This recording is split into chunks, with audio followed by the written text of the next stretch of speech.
Ayan, so magandang araw muli sa inyo mga bro. Ngayon lang ulit tayo nakapag-upload ng video. So ngayon magpapalit na tayo ng gulong sa likod. So kitang-kita nyo naman. Ayan, so kalbo na siya. Ayan. So ito yung mga indikasyon mga bro na kailangan na natin magpalit ng gulong sa likod. Ngayon tuturo ko sa inyo kung paano magpalit nito. Ilang beses na kasi ako nabutasan eh. Sakto, maulan ngayon kaya dumudulas na rin.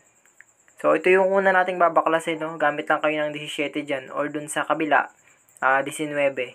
So, dito na lang ako magkakalas. Ayan. Dito na lang tayo magkakalas. So, ang pagkakalas dyan is counterclockwise. Ayan, nalaglag pa. Ayan, so, gaganyan. Counterclockwise. Ayan. Pinas forward na natin. Habang kinokontrahan dun sa kabila, ayan, tanggal na yung 19. Tapos, hugutin natin yung pinaka-ehe niya. Ayan. So, tanggal na. So, ganyan lang mga bro, no? Tapos, tanggalin natin tong ganyang kadena.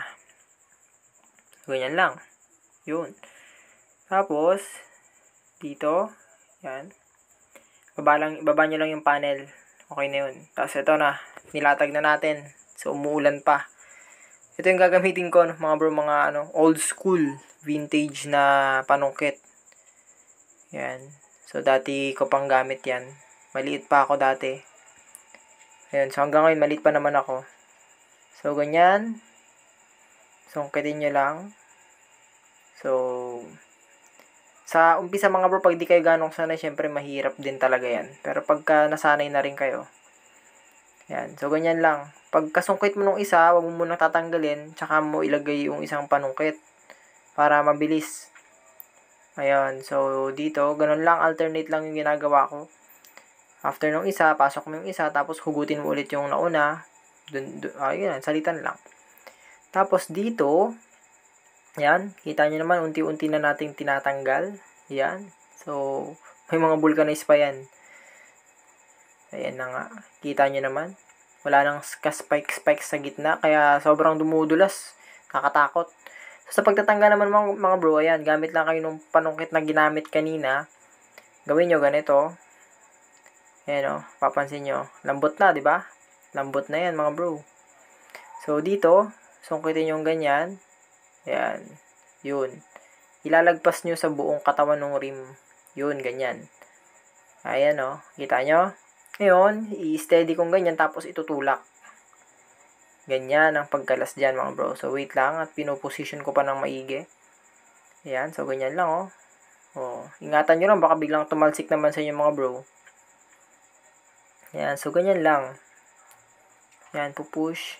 Push lang, tsaga-tsaga lang hanggang matatanggal na rin yan. Ayun, so kita nyo. O, diba? Ang bilis lang. Tapos tulak nyo na ng kamay yan. Okay na yan. Tutulak ko na lang siya ng kamay para matanggal na siya. Ayan. Ayan. Yun. Tanggal na. So, tabi natin yan. So, kita nyo naman. Diba? O. Pwede pa naman sana to kung pang dito-dito lang sa amin. Kaso ginagamit kong pampasok sa trabaho. Kaya, kailangan na nating palitan yan. So, huwag na nating antayin na mabutasan ulit. Kasi, ganun rin lang eh, 'di ba? Pagka di ka naman nagpalit, pag nabutasan ka, babaklasin ulit, vulcanizing or magpapalit ka ng interior. So original pa niya 'to, mga bro, Cordial. Yan. Yan yung Cordial brand. So dito, yan, kita niyo yung butas yung pinapasukan ng pito. Yan. So inulit natin yung paglalagay ng pinaka-rubber dito. Tatapat niyo lang muna, tapos lagay niyo na, madali na lang yan.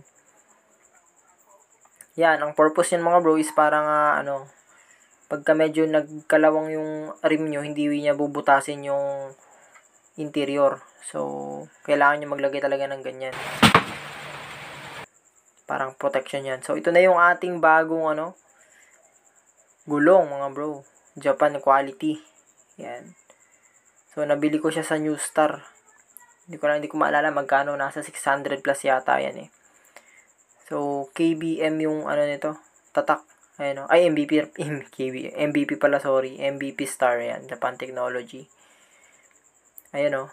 MVP Star. Ayan. So, napakagandang gulong nito mga bro. Ayan o, Japan quality. Kagandahan kasi sa gulong na to, makapal yung spike sa gilid. Tapos, ano siya mga bro, hindi siya yung katulad nung, hindi ko naman inaano yung ibang brand Hindi siya yung tulad nung sa may, parang ibang brand na ano, mga Sapphire, ganun, na, tawag dito, ang tigas nung mismong ano niya, alambre pagka binabalik. Di tulad dito mo, ano lang, malambot pero makapal yung ano niya, pinakagoma. Ayan, 2.75 by 18. So, hindi pa tayo nagpapalit ng 17. As is pa rin yung gamit ng, ano, mula pa ng stock to. So, Izumi yung gamit nating interior dyan. Pinaka-paborito kong brand, Izumi. Yan. So, ganito lang mga bro. So, basic lang yung ituturo ko ngayon para magka-idea kayo kung paano ba nagpapalit ng gulong at interior. Yan. So, kung ano yung gamit nating ano ngayon, gulong, brand ng gulong. So, MVP Star. Ayan. Japan yan mga bro. Kung bibili rin lang kayo, doon na kayo sa magandang klase. Ano? Huwag na tayong bibili ng mga mumurahin na, ano, or may mga matibay din naman na mumurahin. Kaya ng mga, ano, Leo, ganun, na brand. Okay din naman yun. Kung kung hindi ka naman malayuan palagi, di ba? Pero para sa mga kagaya ko, or sa mga kagaya ko talaga na malayuan ang biyahe araw-araw. Ayan, so kailangan syempre doon ka na sa quality. Syempre yan yung unang ano eh. Yan yung talagang gamit na gamit every time na papaandarin mo yung motor mo, no. Yung gulong talaga yung ano eh, nagsasuffer ng lahat, bigat, 'di ba? Dulas, ganoon. Siya lahat na sumasalo ng ano, mabibigat. Kaya dapat lang na quality yung ilalagay natin, no. So, sa paglalagay naman ng interior, ganyan lang mga bro, papasok nyo lang, iayos nyo lang ng maigi, tapos, tupiin nyo pa ilalim, no? Yung pinakadulo ng interior sa unahan. Ito, tignan nyo Ayan, so, hinawakan ko, diba? Tapos, tupi, yun, pasok. Anong purpose nun? Pagka binalik natin mamaya yung pinakalabi nung gulong, gamit nung panungkit, may pagkakataon kasi mga bro, na kapag hindi maayos yung pagpasok ng panungkit, o yung pagbabalik ng interior na yan, nangyayari, naiipit, no? Ayun, naiipit yung sa may, ano, labi ng interior dyan sa may bandang unahan. Kaya nangyayari, mabubutas tuloy. So, dito, ang technique ko, ginagawa ko, pagpasok ko ng ganyan, ayan, so, pinapakiramdaman ko kung naipit ba. Ayun. Tsaka, pagka ganun yung pagbabalik nyo kasi, nangyayari, mas nasisecure nyo yung pinaka, ano, ng interior. Sabihin natin yung pinaka loob niya, no? Yung inner circle niya.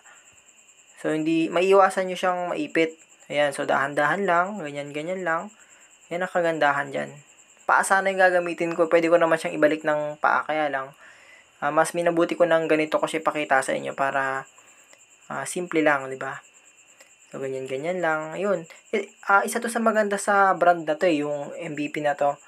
Pinakamaganda sa kanya, bukod makapal yung ano, siya yung makapal yung spike, makapal yung gitna. Pero malambot yung ano, gilid, which is maganda talaga. Ayan, ito yung solid, Ayan so pinas forward ko lang para makita nyo kung paano ko siya ginagawa. So, ganyan lang. Yun. Di nyo naman kailangan madiliin yan. So, ingat-ingat lang kasi baka masungkit. Ayan. Hanggang tulak nyo na lang. Ayan. Yun. Sabay tanggal. So, okay na. Yun. Kita nyo naman. So, chinecheck ko kung baka may mga naipit. Check nyo rin. No? Ayan. So, gamit tayo ng manual na bomba dahil wala pa tayong compressor. Ayan. So, tsaga-tsaga muna tayo sa mano-mano. Ayan, lagay natin yung nut pansamantala pero tinatanggal ko yung nut niyan sa may pito. Ayan. Bombahan nyo lang ng tamang-tama lang, no? Tapos, yan, ganyan. Tatalbog-talbog nyo para ma-align. Tapos, solid na natin. So, ganun lang ang proseso mga bro. Napakadali lang magpalit ng interior at saka yung goma. Ayan. So, meron pa tayong final na gagawin dyan.